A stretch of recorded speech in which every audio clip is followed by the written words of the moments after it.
Nebuchadnezzar, the conqueror who made the world kneel. The ancient world did not fear Babylon, it feared Nebuchadnezzar. Before his name was written into prophecy, before his fall became legend, he was a general forged in war, and conquest was his language. The year was 605 BCE. Two empires stood on the edge of history. Egypt marched north with chariots and hardened veterans. Babylon rose from the east, ambitious, disciplined, and hungry. Between them stood the city of Carchemish. Nebuchadnezzar did not hesitate. Babylonian infantry surged forward. Archers filled the sky. War drums thundered along the Euphrates. Egyptian lines broke under relentless pressure. Their chariots trapped, their retreat cut off. What followed was not a battle, it was an execution. Egypt's dominance in the Near East ended that day, and with it the balance of power collapsed. Nebuchadnezzar returned home not as a prince, but as the most feared commander in the ancient world.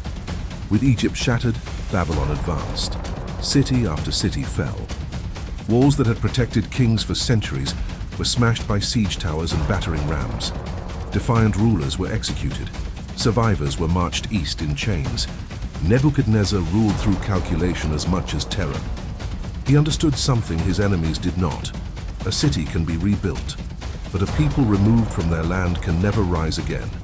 Entire populations were deported. Leaders, soldiers, craftsmen, all relocated deep into Babylonian territory. Rebellion was erased before it could form. This was empire by design. And no city would feel that design more brutally than Jerusalem. Jerusalem resisted once. Nebuchadnezzar returned. The city was surrounded. Food vanished. Fear spread faster than famine. In 597 BCE, Babylonian forces breached the walls. The king was captured, the elite were exiled. But Jerusalem rebelled again. This time Nebuchadnezzar came without restraint. Babylonian troops stormed the city. The Temple of Solomon, heart of Israelite worship, was looted, then set on fire. Sacred treasures were carried away as trophies. The city was leveled stone by stone. Smoke rose over Jerusalem for days. For Babylon, it was conquest. For the ancient world, it was a warning. Victory fed the empire's heart. Nebuchadnezzar poured the spoils of war into Babylon itself. Walls so massive chariots raced atop them. Gates of blue-glazed brick adorned with lions and dragons. Processional roads designed to overwhelm anyone who entered. Babylon was not built to be defended. It was built to intimidate. To enemies, it said, "Do not try." To subjects, it said, "This is forever." And towering above the city stood wonders that echoed across history. Gardens suspended in stone. Temples reaching toward the sky. Monuments carved to defy time itself. Nebuchadnezzar had done what few ever would. He crushed rival empires. He erased kingdoms from the map. He reshaped the world in his image. From the Persian Gulf to the Mediterranean, his word was law. Standing atop Babylon, he believed the empire was unbreakable.